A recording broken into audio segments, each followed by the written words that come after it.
जय हिंद दोस्तों, नमस्कार। कैसे हैं आप सब? आप सबकी परीक्षा का जो समय है, जो तिथि है, वो बिल्कुल नज़दीक है और उम्मीद है आप लोग अध्ययन अपना कर चुके होंगे और रिवीजन भी आप लोगों ने शुरू कर दिया होगा। आपकी इसी रिवीजन को हम लोग आगे बढ़ाते हैं। करंट अफेयर्स का जो रिवीजन हम लोग कर रहे हैं पूरे वर्ष भर का, आगे चलते हैं उसमें। उड़ान योजना के तहत अंतर्द्वीप संपर्क को बढ़ावा देने के लिए एयरपोर्ट अथॉरिटी इंडिया के किस थिएटर कमांड के साथ एक समझौता ज्ञापन पर हस्ताक्षर किया गया है? किसके लिए? उड़ान योजना के अंतर्गत अंतर्द्वीप संपर्क को बढ़ाने के लिए। ठीक है, तो अगर हम इस प्रश्न का उत्तर देखें किसके साथ किया गया है, तो अंडमान निकोबार थिएटर कमांड। ठीक है, ये इसका उत्तर है, अंडमान निकोबार थिएटर कमांड। ठीक है, अभी हम लोग अंडमान निकोबार के थोड़ा मैपिंग के बारे में अभी देख लेंगे, थोड़ा इसके बारे में देख लेते हैं। ये 28 जुलाई को कहाँ हुआ? पोर्ट ब्लेयर में हुआ। पोर्ट ब्लेयर में ये समझौता ज्ञापन पे हस्ताक्षर हुआ। इसके अनुसार क्या किया जाएगा कि उत्तरी अंडमान हमको देखना है कहाँ है, अभी हम लोग मैपिंग में देख लेंगे कि शिवपुर, डिगलीपुर में और कैंपबेल बे में नौसेना के हवाई क्षेत्रों का उपयोग नागरिक संचालन के लिए किया जाएगा। इस ज्ञापन जो नौसेना का हवाई संचालन क्षेत्र है उसका उपयोग अब नागरिक एविएशन के लिए भी, सिविल एविएशन के लिए भी किया जाएगा। यात्री उड़ानें पोर्ट ब्लेयर को सीधे डिगलीपुर और कैंपबेल वे से जोड़ेगी। ठीक है, ये जो विमान होगी, जो यातायात होगा, ठीक है, वायुयान जो है वो पोर्ट ब्लेयर को सीधे डिगलीपुर और कैंपबेल वे से जोड़ेगी, जो द्वीप समूह के दो अलग छोर है। ठीक है, नॉर्थ साउथ ये अलग छोर है। उड़ान योजना के विजन के अनुसार इन द्वीपों के बीच कम लागत वाली 20 यात्री उड़ान संचालित की जाएंगी। तो प्रश्न आपसे पूछ सकता है कितने, तो 20 यात्री उड़ान होंगे। ठीक है, इसमें चलिए अगर हम उड़ान योजना के बारे में देखें तो इसे उड़े देश का आम नागरिक भी कहा जाता है, जो कि वर्ष 2016 में नागरिक उड्डयन मंत्रालय के तहत एक क्षेत्रीय कनेक्टिविटी योजना, देश के अंतर्गत जो क्षेत्रीय कनेक्टिविटी है, तमाम राज्यों के अंतर्गत जो कनेक्टिविटी है, राज्यों के अंतर्गत भी जो कनेक्टिविटी है उसको बढ़ाने के लिए। ठीक है, इसका उद्देश्य क्या है? छोटे शहरों में भी आम आदमी को क्षेत्रीय मार्गों पर सस्ती, आर्थिक रूप से व्यवहार्य और लाभदायक हवाई यात्रा प्रदान करना है उड़ान योजना का। ठीक है, कब आया? 2016 में आया। ठीक है, चलिए अगर हम इस बारे में बात करें तो यह दुनिया की अपनी तरीके की पहली उड़ान योजना है, मतलब उड़ान योजना अपनी तरीके की पहली योजना है। ठीक है, सबसे ये प्रोग्राम तो 2016 में आया था, ठीक है, लेकिन जो सबसे पहली इस प्रोग्राम के तहत जो उड़ान हुआ था वो 2017 में हुआ था। ठीक है, 500 किलोमीटर की 1 घंटे की यात्रा तथा हेलीकॉप्टर से 30 मिनट की यात्रा के लिए किराए की सीमा 2500 रुपए इसके अंतर्गत रखी गई है। अब देख लेते हैं थोड़ा मैपिंग के बारे में। ठीक है, अगर हम बात करें, ये आपका अंडमान है ऊपर, और अंडमान आइलैंड, और नीचे क्या है? निकोबार आइलैंड। तो अंडमान और निकोबार को कौन सा चैनल अलग करता है? तो 10 डिग्री चैनल अलग करता है। ठीक, पहली बात हो गई। दूसरा, ये बे ऑफ बंगाल और अंडमान सी में विस्तृत है। ठीक, अगर हम बात करें अंडमान आइलैंड की, तो अंडमान आइलैंड को म्यांमार से कोको चैनल अलग करता है। ठीक, और सबसे ऊपर नॉर्थ आइलैंड है, नॉर्थ अंडमान है। नॉर्थ अंडमान के ठीक साउथ में मिडिल अंडमान है। मिडिल अंडमान के साउथ में साउथ अंडमान है, और साउथ अंडमान के साउथ में क्या है? लिटिल अंडमान है। अगर साउथ अंडमान और लिटिल अंडमान की बात करें तो डंकन पास इसको अलग करता है, साउथ अंडमान और लिटिल अंडमान को। ठीक है, जो पोर्ट ब्लेयर है, देखिए ये जो पोर्ट ब्लेयर है ना, ये जो पोर्ट ब्लेयर है ये क्या है? राजधानी है, और ये किसका हिस्सा है? तो ये साउथ अंडमान आइलैंड का हिस्सा है, यह ध्यान रखिएगा। ठीक है, चलिए आगे देखते हैं, आगे इसमें क्या है। हाँ, अब देखते हैं हम लोग निकोबार में। तो जो निकोबार है, निकोबार में जो ये ग्रेट निकोबार है, ग्रेट निकोबार के ठीक नीचे क्या है? ग्रेट चैनल है। ग्रेट चैनल ग्रेट निकोबार को इंडोनेशिया के सुमात्रा आइलैंड से अलग करता है, यह ध्यान रखिएगा। ठीक है, चलिए, और ये जो सबसे ऊपर जो है, मतलब अगर हम बात करें नॉर्थ निकोबार के या ग्रेट निकोबार के सबसे ऊपर जो है तो कार निकोबार है, जो कि निकोबार आइलैंड का वह हिस्सा है जो लिटिल अंडमान से अलग होता है। ठीक है, 10 डिग्री चैनल के द्वारा। चलिए आगे चलते हैं। भारत का पहला स्वदेशी विमान वाहक पोत आईएनएस विक्रांत, ठीक है, आईएनएस विक्रांत भारतीय नौसेना को सौंपा गया। इसका निर्माण किसके द्वारा किया गया है? किसके द्वारा किया गया है? तो कोचीन शिपयार्ड लिमिटेड। किसके द्वारा? कोचीन शिपयार्ड लिमिटेड के द्वारा किया गया है, ठीक है। अब हम लोग आईएनएस विक्रांत के बारे में जान लेंगे। इसके पहले भी आईएनएस विक्रांत नाम का हमारे यहाँ एक विमान वाहक पोत था, ठीक है। अगर बात करें इस आईएनएस विक्रांत की, तो भारत में बनने वाला पहला विमान वाहक पोत है। मतलब क्या है? स्वदेशी है, पूरी तरीके से इस स्वदेशी स्तर पे इसका निर्माण किया गया है, ठीक है। इसके पहले जो था भारत का जो विमान वाहक पोत था विक्रांत, उसको श्रद्धांजलि स्वरूप इसका नाम विक्रांत रखा गया है, ठीक है। इस विमान वाहक पोत जो विक्रांत, जो कि अब सेवा मुक्त हो गया है, इसके बारे में हम लोग बात कर लेंगे। भारत पाकिस्तान युद्ध में बहुत महत्वपूर्ण भूमिका निभाई थी, ठीक है। ये हमारा है आईएनएस विक्रांत, ठीक है। 262 मीटर लंबा है। अगर हम इसके विस्थापन क्षमता की बात करें तो कुल कितना है? 45,000 टन इसका विस्थापन क्षमता है, ठीक है। अधिकतम गति कितना है? 28 नॉटिकल मील या 28 समुद्री मील इसकी अधिकतम गति है। ये आईएनएस विक्रांत जो है ये 1957 में 1957 में इंट्रोड्यूस किया गया था और भारत का अब तक का पहला विमान वाहक पोत ये आईएनएस विक्रांत था, जो कि पाकिस्तान में पाकिस्तान युद्ध में उसने क्या किया था? महत्वपूर्ण अपनी सेवाएं दी थी। 1997 में इसको क्या कर दिया गया था? सेवा मुक्त कर दिया गया था। इसी आईएनएस विक्रांत को श्रद्धांजलि स्वरूप जो भारत का पहला स्वदेशी विमान वाहक पोत बना, उसका भी नाम आईएनएस विक्रांत रखा गया, ठीक है। चलिए अब थोड़ा और देख लेते हैं। ये जो आईएनएस विक्रांत जो हमारा 1997 में जो सेवा मुक्त हुआ, यह यूके से खरीदा गया था, यूनाइटेड किंगडम से खरीदा गया था। यूनाइटेड किंगडम में कौन कौन से देश शामिल है या कौन कौन से हिस्से शामिल हैं, हम लोगों ने इसके बारे में बात कर रखा है, ठीक है। 1971 के भारत पाक युद्ध में महत्वपूर्ण भूमिका, हम लोग इसके बारे में बात कर चुके हैं। अब अगर कुछ और विमान वाहक पोतों की बात करें, ठीक है, कुछ और अगर हम बात करें पोतों की, तो एक आईएनएस विराट है। यह यूके से यह भी खरीदा गया था, यूनाइटेड किंगडम से। 2017 में सेवा मुक्त कर दिया गया था। वर्ष 2013 में आईएनएस विक्रमादित्य से पहले यह भारतीय नौसेना में, आईएनएस विराट जो है भारतीय नौसेना का प्रमुख केंद्र था या प्रमुख वाहन था, ठीक है। अब आईएनएस विक्रमादित्य आता है 2013 में और यह वर्तमान में सेवारत विमान वाहक पोत है आईएनएस विक्रमादित्य, ठीक है। यूएसएसआर और रसिया द्वारा यह बनाया गया था। आईएनएस विक्रमादित्य यूएसएसआर और रसिया द्वारा बनाया गया था, ठीक। तो अभी विक्रमादित्य क्या है? आईएनएस विक्रमादित्य सेवा में है और जो स्वदेशी पहला बना हुआ है वह आईएनएस विक्रमादित्य है। चलिए, आईएनएस विक्रांत है, सॉरी, ठीक। चलिए आगे चलते हैं। प्रतिवर्ष विश्व हेपेटाइटिस दिवस किस तिथि को मनाया जाता है? तो यह 28 जुलाई को मनाया जाता है, ठीक है। 28 जुलाई को मनाया जाता है। यह बेसिकली जो हेपेटाइटिस होता है वह क्या है? एक घातक लीवर संक्रमण होता है, ठीक। वर्ष 2022 की अगर हम थीम की बात करें तो हेपेटाइटिस देखभाल को अपने करीब लाना वर्ष 2022 का थीम है। हेपेटाइटिस क्या होता है? इसमें यकृत में या लीवर में क्या हो जाता है? सूजन हो जाता है। संक्रमण के कारण क्या हो जाता है? सूजन हो जाता है। और hepatitis virus A, B, C, D और ई के कारण होता है। यह hepatitis virus A, B, C, D और ई के कारण यह होता है।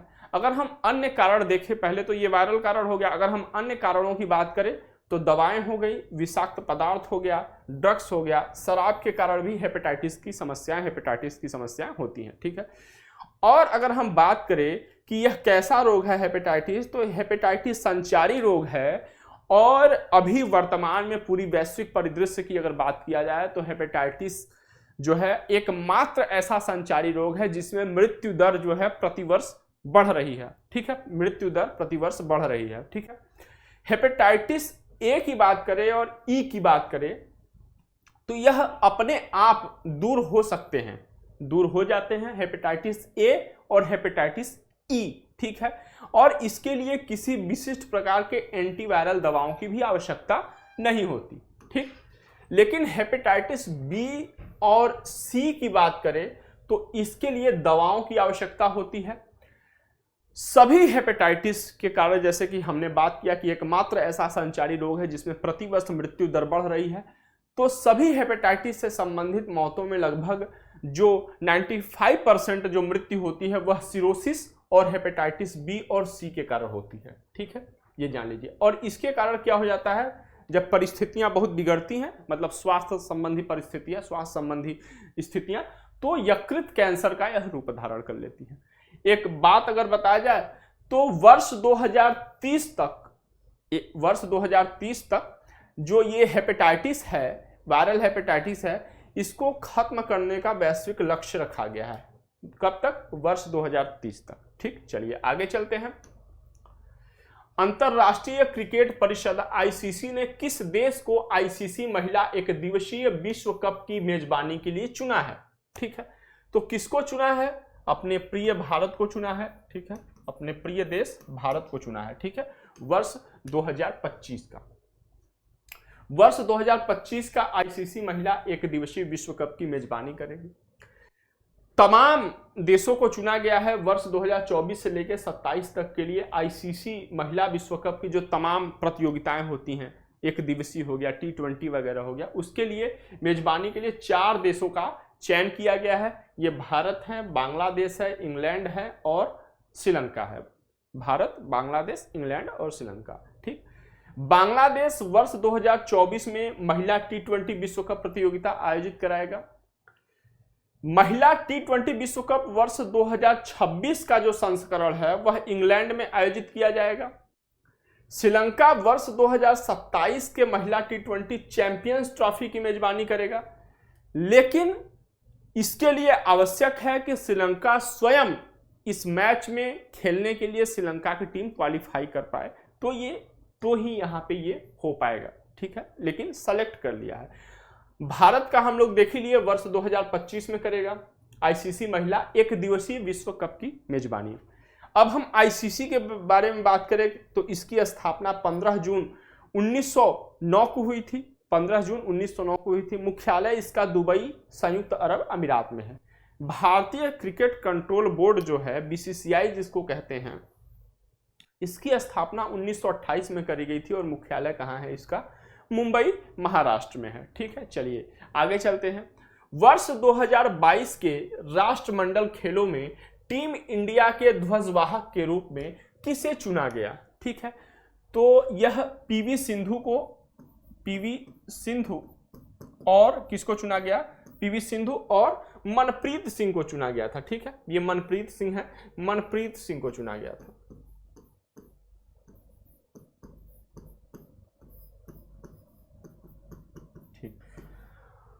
बर्मिंघम में हुआ वर्ष 2022 का राष्ट्रमंडल खेल, ठीक है। उद्घाटन समारोह में, जब उद्घाटन समारोह होता है तो ध्वजवाहक चुना जाता है। तो 2 बार की ओलंपिक पदक विजेता खिलाड़ी पीवी सिंधु को चुना गया और इनके साथ साथ, इन्हीं के साथ जो इनके सहयोगी थे या इनके जो सह ध्वजवाहक थे, इनके रूप में टोक्यो ओलंपिक 2020 में कांस्य पदक जीतने वाली भारतीय हॉकी टीम के कप्तान मनप्रीत सिंह को भी सह ध्वजवाहक के रूप में चुना गया था, ठीक। अब हम थोड़ा इसके बारे में देख लेते हैं। राष्ट्रमंडल खेल की बात हुई है वर्ष 2022 में, तो प्रश्न पूछे जाने की प्रबल संभावना है।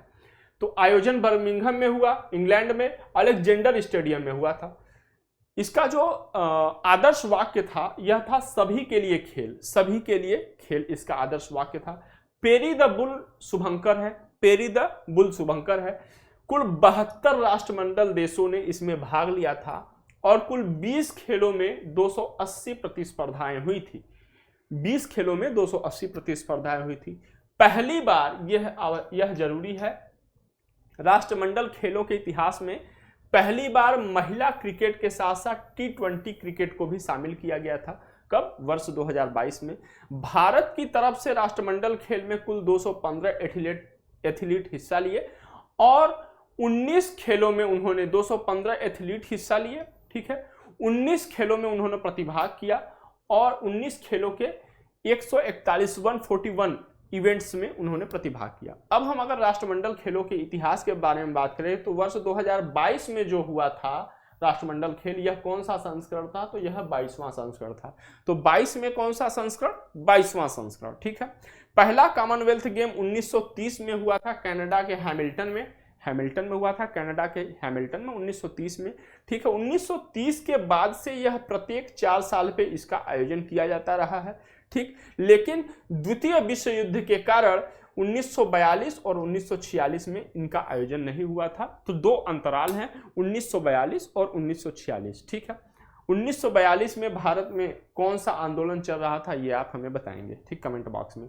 और भारत 18वीं बार इन खेलों का हिस्सा होगा। तो ये 22वां संस्करण है, लेकिन भारत के हिसाब से भारत इसमें ये 18वीं बार ये हिस्सा ले रहा है, ठीक है। तो भारत 18वीं बार इन खेलों में हिस्सा लेगा।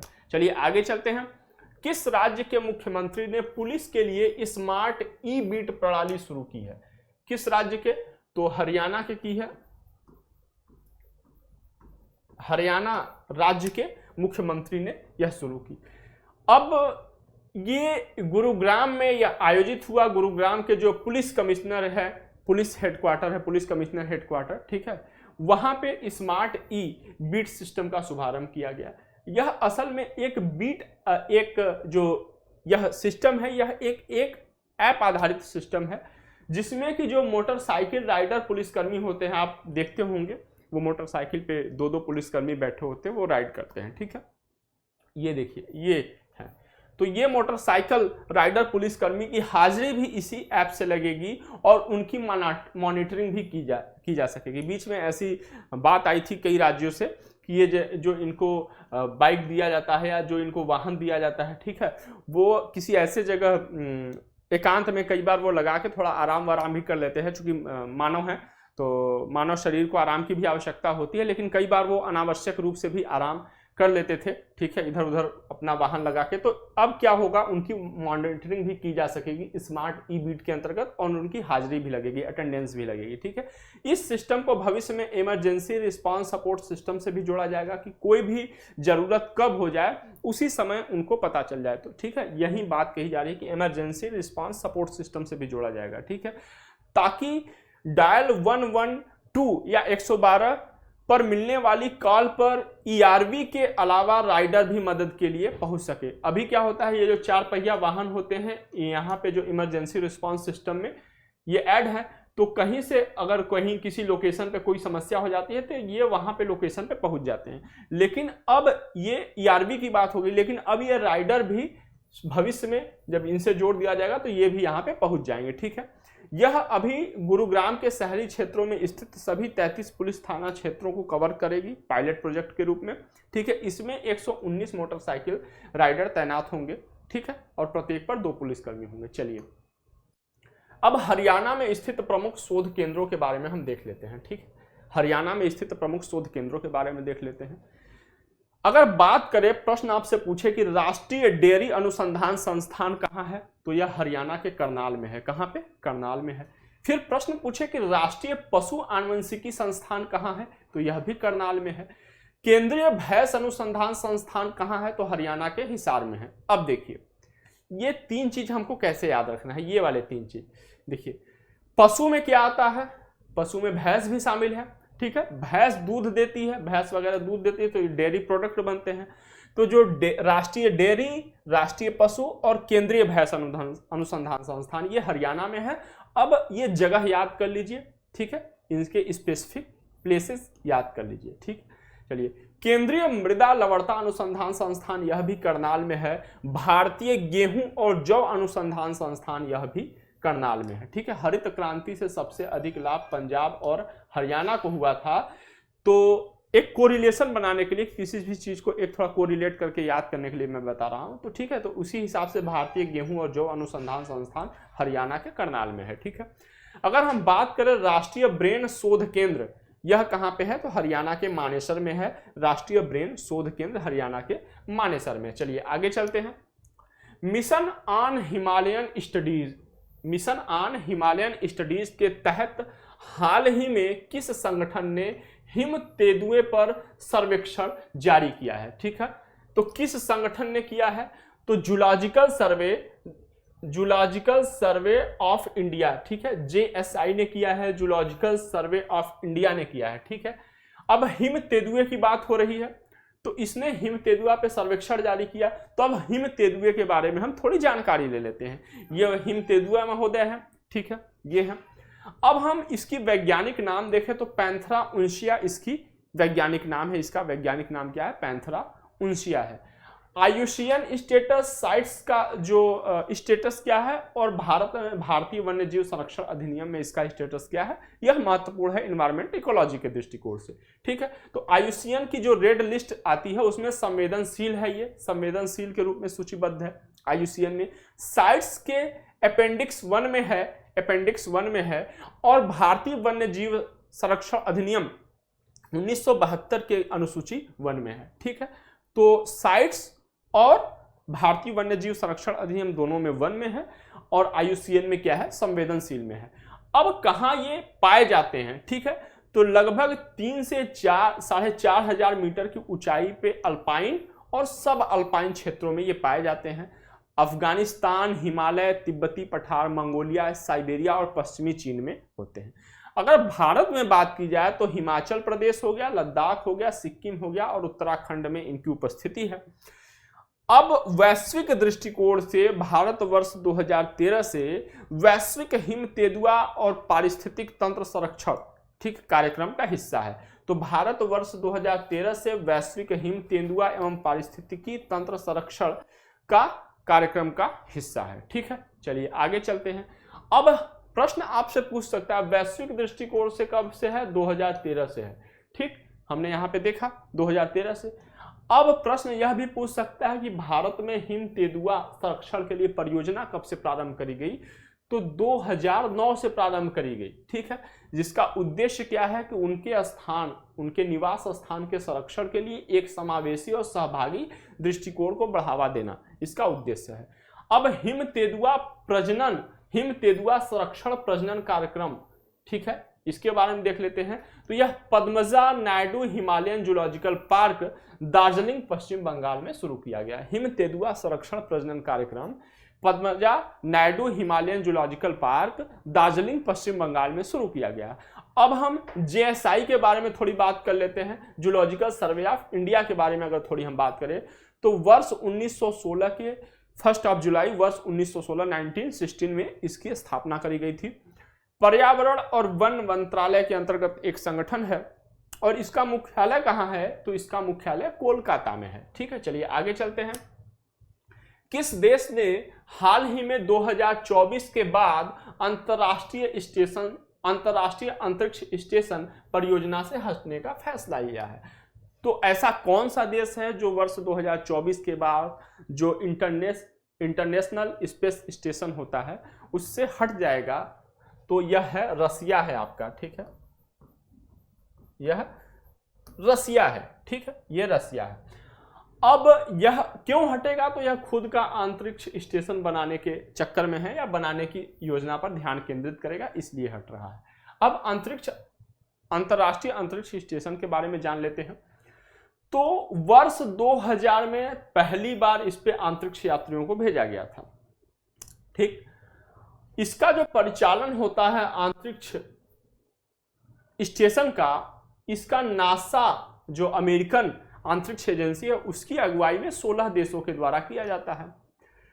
जो ये ISS है, ये जो अंतरिक्ष स्टेशन है, यह अब तक के मानव इतिहास का सबसे जटिल संरचना माना जाता है, तकनीकी संरचना माना जाता है, ठीक है, और अंतरिक्ष में शुरू की गई सबसे बड़ी संरचना है, सबसे बड़ी परियोजना है। यह कहाँ पे है, अवस्थिति इसकी क्या है? तो यह जरूरी है थोड़ा। पृथ्वी से 400 किलोमीटर की औसत ऊंचाई पर है, यह उड़ान भरता है। तो पृथ्वी से 400 किलोमीटर ऊंचाई पर है, जो 28,000 किलोमीटर प्रति घंटे की रफ्तार से हर 90 मिनट में ग्लोब या पृथ्वी का चक्कर लगाता है, ठीक है, पृथ्वी का चक्कर लगाता है। तो इसकी गति क्या है? इसकी गति है 28,000 किलोमीटर प्रति घंटा है। 90 मिनट में पृथ्वी का एक चक्कर, मतलब पृथ्वी का एक चक्कर लगा लेता है। कहां पे इसकी अवस्थिति है? तो पृथ्वी से औसतन 400 किलोमीटर की ऊंचाई पर है, ठीक है। अब यह जो अंतरिक्ष स्टेशन है यह चमकीले ग्रह शुक्र के समान रात में के समय आकाश में एक चमकदार चलती रोशनी के रूप में दिखाई देता है। तो कई बार जो चमकदार रोशनी होती है, आकाश में चलायमान रोशनी दिखाई देती है, तो कई बार वह शुक्र नहीं होता, ठीक है, शुक्र तो दिखता ही है, लेकिन कई बार हम अंतरिक्ष स्टेशन को भी देखकर यह इस भ्रम में हो सकते हैं, ठीक है। अब आईएसएस को 5 अंतरराष्ट्रीय अंतरिक्ष एजेंसियों, अमेरिका का नासा हो गया, रूस का रोसकॉस्मोस हो गया, जाक्सा हो गया, जापान का कनाडाई अंतरिक्ष एजेंसी और यूरोपीय अंतरिक्ष एजेंसी के वैज्ञानिकों के सहयोग से बनाया गया है। तो 5 सहयोगियों द्वारा यह बनाया गया है और 16 देशों द्वारा इसको क्या किया जाता है, इसका परिचालन किया जाता है। चलिए आगे देखते हैं। रक्षा मंत्री राजनाथ सिंह ने सशस्त्र बलों के बीच समन्वय बढ़ाने के उद्देश्य से किस सेना के लिए संयुक्त थिएटर कमांड स्थापित करने की घोषणा करी है। भारत में अभी 2 प्रकार के संयुक्त थिएटर कमांड हैं इसके पहले। तो अब क्या है, अब होगा आर्मी प्लस एयरफोर्स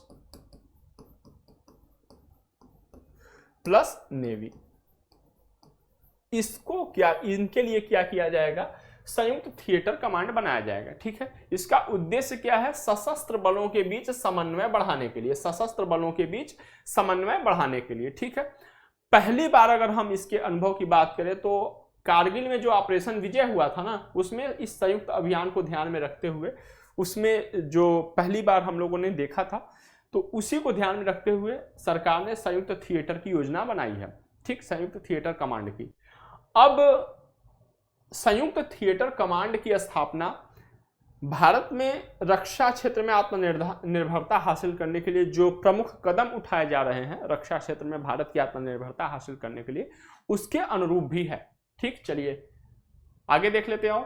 संयुक्त थिएटर कमांड सिस्टम के बारे में अगर हम बात करें तो इसका जो उद्देश्य होता है या बेसिकली होता क्या है, जो हमारे सशस्त्र बल के 3 शाखाएं हैं उनके बीच सहक्रियात्मक समन्वय बनाना।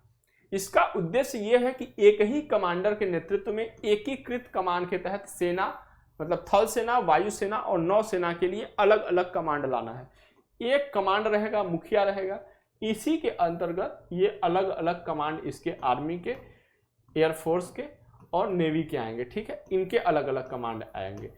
और ये जो बनाया जाएगा सिस्टम, इसको संयुक्त थिएटर कमांड कहा जाएगा। ये अब अच्छा, ये मत सोचिएगा क्या इसके मुखिया अलग हो जाएंगे, मतलब क्या जो 3 मुखिया हैं क्या वो अब जो आर्मी के हैं या एयरफोर्स के हैं या वायु नौसेना के हैं तो क्या वो अलग हो जाएंगे, नहीं, वो व्यवस्था रहेगी, उसी व्यवस्था के अंतर्गत, ठीक है, ये व्यवस्था करी जा रही है, जिससे कि एक जो सहक्रियात्मक रिस्पांस किसी भी आपदा की स्थिति में सुचारू रूप से क्रियान्वित की जा सके, उनमें समन्वय रहे, ठीक है। अब भारत में 2 संयुक्त सेवा कमांड पहले से ही हैं, अंडमान और निकोबार कमान और दूसरा जो है सामरिक बल कमान, ठीक है, तो पहले से ही है, मैंने आपको बताया कौन कौन से हैं, ये आप देख लिए यहाँ पे। चलिए ठीक है, आगे चलते हैं। हाल ही में किस देश ने अत्यधिक मुद्रास्फीति से निपटने के लिए जनता को बेचे जाने वाले नए सोने के सिक्के लॉन्च किए हैं? महत्वपूर्ण है, इकोनॉमी का प्रश्न है। तो वहां ऐसा कौन सा देश है जहां पे कि बहुत अधिक मुद्रास्फीति हो गई है और उस मुद्रास्फीति को कम करने के लिए जनता को सोने के सिक्के बेचे जाने के लिए लॉन्च किए हैं? तो जिम्बाब्वे है। कौन है?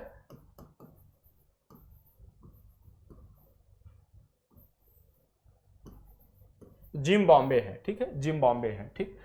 अब जिम्बाब्वे के रिजर्व बैंक ने 25 जुलाई 2022 को ऐसी घोषणा करी और कि जो वहां के वाणिज्यिक बैंक हैं, जो वहां के वाणिज्यिक बैंक हैं, उनको सोने के 2000 सिक्के वितरित किए गए, ठीक। ये सोने के सिक्के दुकानदारों से दुकानों में या मॉल्स में खरीदने के लिए भी आम तरीके से, जैसे आम व्यक्ति, आम नागरिक इसका इस्तेमाल कर सकते हैं, लेकिन इसकी कुछ शर्तें हैं। शर्तों के बारे में हम लोग अभी देख लेंगे, ठीक है। और ये जो सोने के सिक्के हैं कोई भी व्यक्ति ले सकता है, कोई भी कंपनी ले सकता है। ऐसे जो वहां पे अधिकृत है, ऑथराइज्ड आउटलेट्स हैं, वहां से वो खरीदे जा सकते हैं, ठीक है, अधिकृत आउटलेट से। अब ये जो सोने के सिक्के हैं इनको जिम्बाब्वे की स्थानीय भाषा में मोसी ओ तुन्या कहा जाता है। क्या? मोसी ओ तुन्या। और ये स्थानीय टोंगा भाषा में ये क्या है? टोंगा भाषा में ये विक्टोरिया जलप्रपात को दर्शाता है। मोसी ओ टुंगा, मोसी ओ तुन्या, ठीक है, टोंगा भाषा में विक्टोरियाई जलप्रपात को दिखाता है।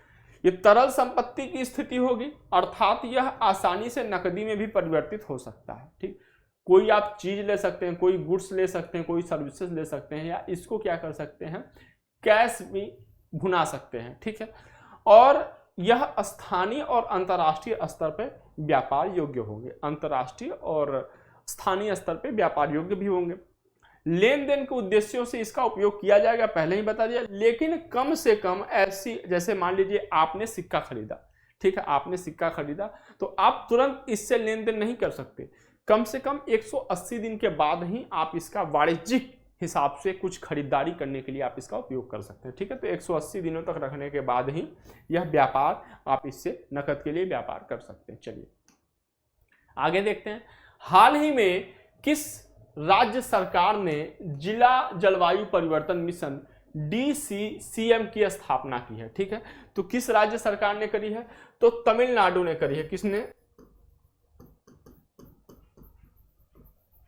तमिलनाडु ने करी है। ठीक है, जमीनी स्तर पर सरकार की प्रतिक्रिया को मजबूत बनाने के लिए, मतलब सरकार स्तर पे जो कार्य किए जा रहे हैं स्टेट स्तर पे, उसकी क्रियान्वयन क्षमता को बढ़ाने के लिए, ठीक है, उसकी गुणवत्ता को बढ़ाने के लिए ऐसा योजना लाया गया है। और इसका जो उद्देश्य है कि तमिलनाडु को जलवायु स्मार्ट राज्य बना दिया जाए, जलवायु स्मार्ट राज्य बना दिया जाए। जो DCCM है, जिला जलवायु परिवर्तन मिशन, इसके अंतर्गत जो DM है या डिस्ट्रिक्ट कलेक्टर हैं, ठीक है, ये क्या होंगे? डिस्ट्रिक्ट कलेक्टर, ये मिशन के निदेशक के रूप में प्रशासित करेंगे इस मिशन को, इस कार्यक्रम को। ठीक है, और जो जिला वन अधिकारी हैं, जिला वन अधिकारी जिनको DFO कहते हैं, ठीक है, ये IFS के थ्रू जाते हैं, ये जलवायु अधिकारी के रूप में इसके अंतर्गत कार्य करेंगे।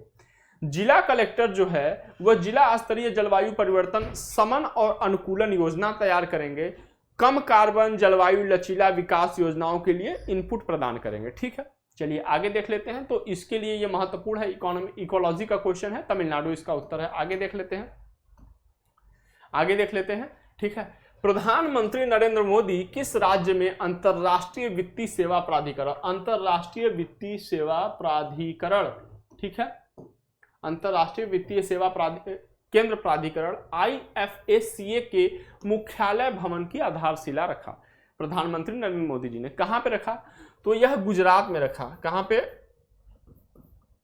गुजरात में रखा, गुजरात में रखा। ठीक है, गुजरात के कहां पे? तो ये गांधीनगर में रखा इन्होंने। ठीक है, अब इसमें इसका जो है कि ये है क्या, तो भारत में अंतर्राष्ट्रीय वित्तीय सेवा केंद्र में वित्तीय उत्पादों, वित्तीय सेवाओं और वित्तीय संस्थानों के विकास एवं विनियमन के लिए यह एक एकीकृत नियामक होगा, एकीकृत नियामक होगा। अब इसके बारे में थोड़ी हम लोग जानकारी ले लेते हैं। अंतर्राष्ट्रीय वित्तीय सेवा केंद्र प्राधिकरण ये क्या है? तो इसकी स्थापना अप्रैल 2020 में अंतर्राष्ट्रीय वित्तीय सेवा केंद्र प्राधिकरण विधेयक 2019 के द्वारा करी गई थी। यह घरेलू अर्थव्यवस्था के अधिकार क्षेत्र से बाहर, मतलब इसका जो मुख्य कार्य क्षेत्र होगा यह घरेलू अर्थव्यवस्था के अधिकार क्षेत्र से बाहर के ग्राहकों को आवश्यक सेवाएं उपलब्ध कराएगा। ठीक है, ऐसे ग्राहक जो कि घरेलू अर्थव्यवस्था से बाहर कार्य करते हैं उनको क्या करेगा? यह सुविधाएं उपलब्ध कराएगा। इसका मुख्यालय कहाँ है? तो हमने जैसा कि बताया कि यह गांधीनगर में है, गुजरात के गांधीनगर के गिफ्ट सिटी में इसका मुख्यालय है। ठीक है, इसकी स्थापना ईज ऑफ डूइंग बिजनेस को बढ़ावा देने के लिए और एक विश्व स्तरीय नियामक व्यवसाय या वातावरण को सुनिश्चित करने के लिए इसकी स्थापना करी गई है। ठीक है, ease of doing business report Bharat में कौन जारी करता है और विश्व स्तर पे कौन जारी करता था? ठीक है, इसका उत्तर आप मुझे कमेंट बॉक्स में देंगे। ठीक है, हाल ही में अंतरराष्ट्रीय वित्तीय सेवा केंद्र प्राधिकरण अंतरराष्ट्रीय प्रतिभूति आयोग संगठन का एक सहयोगी सदस्य भी बना है।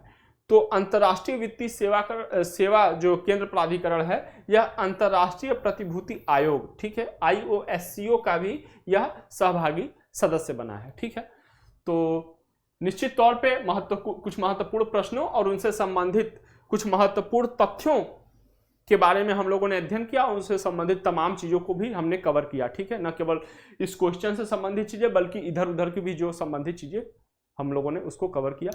तो आपकी तैयारी, आपकी रिवीजन कैसा हो रहा है, आपका रिवीजन आप मुझे कमेंट बॉक्स में हमें बताइए। और इसी तरीके से हम लोग डेली आपके एग्जाम तक क्या करेंगे ना, पूरे वर्ष भर का जो महत्वपूर्ण करंट अफेयर है, जो कि एनालिसिस करने पे पाया गया है कि ऐसे प्रश्न पूछे जाते रहे और बहुतायत पूछे जाते रहे, हम लोग उनको क्या करेंगे, रिवाइज कर लेंगे। ठीक है, जो कि निश्चित तौर पे आपकी परीक्षा में आपकी सफलता की संभावना को बढ़ाने में मददगार साबित होंगे। और यूनिक एग्जाम्स पीसीएस पे और भी जो यूपी पीसीएस 2023 के प्रारंभिक परीक्षा को देखते हुए जो कोर्सेज या जो सेशंस हो रहे हैं, जैसे ज्योग्राफी का हुआ सेशन समाप्त हुआ, अब एनवायरमेंट इकोलॉजी का सेशन शुरू होगा, हिस्ट्री का लगभग समाप्त हो चुका है, जहां से करंट अफेयर चल रहा है, इकोनॉमी का भी इसके साथ साथ चल रहा है, जहां से महत्वपूर्ण प्रश्न सूचकांक हो गए या महत्वपूर्ण रिपोर्ट्स हो गए, उससे संबंधित चीजें हम लोग देख रहे हैं। तो जहां से प्रश्न बहुत आते हैं, जहां से प्रश्नों की संख्या बहुत अधिक होती है, हम लोग उसको कवर करेंगे, जिससे कि प्रीलिम्स के सफलता के चांसेस बहुत अधिक बढ़ जाए। ठीक है, तो जुड़े रहिए हमारे साथ। जय हिंद, जय भारत।